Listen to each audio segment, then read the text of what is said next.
What does it mean when the president of the most powerful nation on earth ends a military campaign update with the words, "to be continued"? It means the war is not over. It means more decisions are coming. And it means the entire world, from oil markets to global shipping lanes, is holding its breath right now. Today, I am going to walk you through exactly where the US-Iran conflict stands, how we got here, and why the next few weeks could define the future of the Middle East for decades. To understand today's crisis, we need to go back to the beginning of this escalation. For years, Iran had been advancing its nuclear program despite international sanctions and warnings. By early 2025, Tehran was enriching uranium at levels that alarmed Western intelligence agencies and Israel alike. In April and May 2025, the US and Iran engaged in 5 rounds of mostly indirect nuclear talks, where negotiations appeared to center on Iran agreeing to limits on its enrichment activities. Those talks, however, stalled. Iran's hardliners opposed any deal, and time was running out. Then came the spark. On June 13, 2025, Israel launched large-scale strikes on Iran targeting its military leadership, nuclear scientists, and nuclear facilities, marking a dramatic escalation in ongoing tensions between the two countries. The United States did not sit on the sidelines for long. On June 21-22, 2025, the United States launched Operation Midnight Hammer, a series of precision strikes against Iran's 3 key nuclear sites, Fordo, Natanz, and Isfahan. The operation involved 125 aircraft and 75 precision-guided weapons, including 14 massive ordnance penetrators. The 30,000-pound bunker buster bombs uniquely operated by the U.S. dropped on the deeply buried Fordo site. The strikes were executed using stealth B-2 bombers and submarine-launched cruise missiles. President Trump declared the strikes a success. Fordo, buried beneath a mountain outside the city of Qom, was described as severely damaged.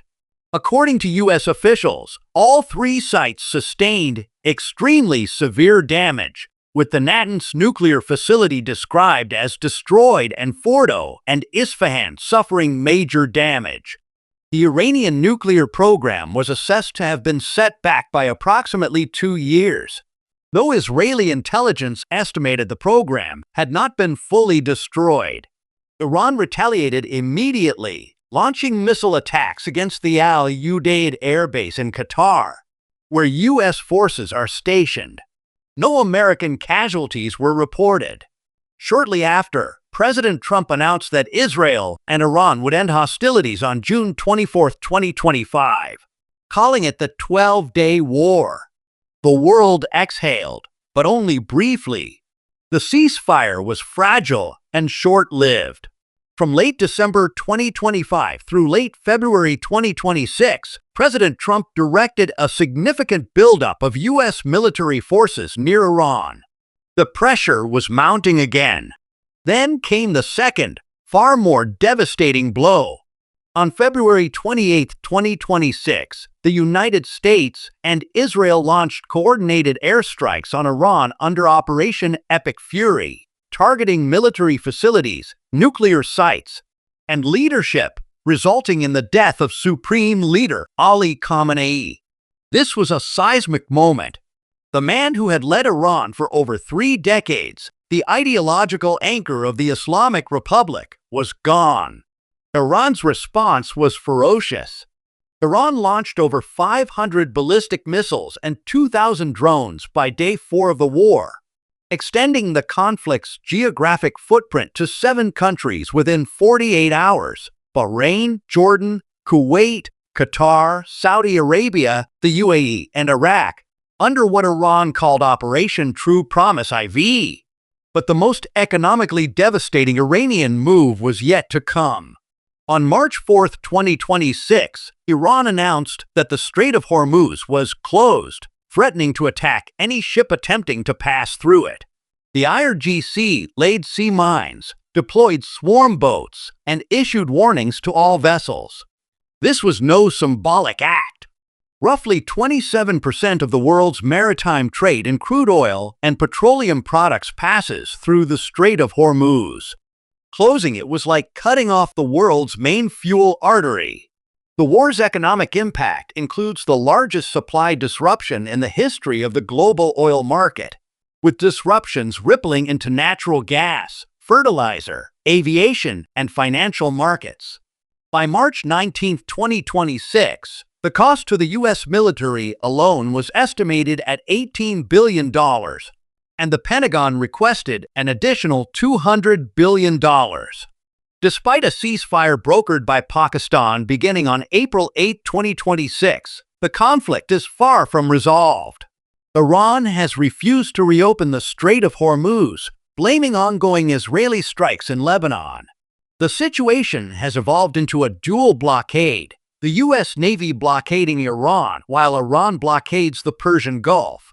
Diplomatically, the picture is equally grim. Iranian Foreign Minister Abbas Araqi stated that Tehran cannot trust the Americans at all, describing the lack of trust as the main obstacle to any diplomatic effort.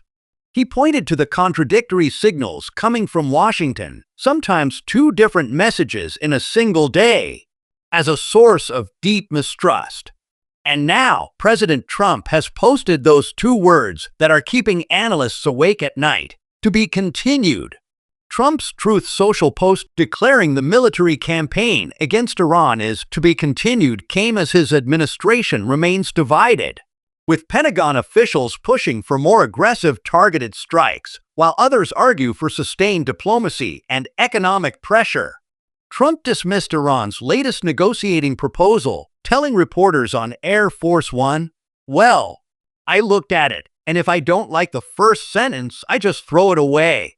Tehran, for its part, has not moved significantly on its core demands since the April ceasefire announcement.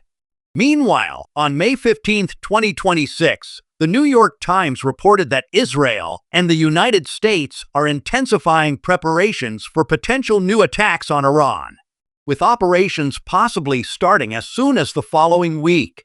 So what does all of this mean? Here is my honest assessment.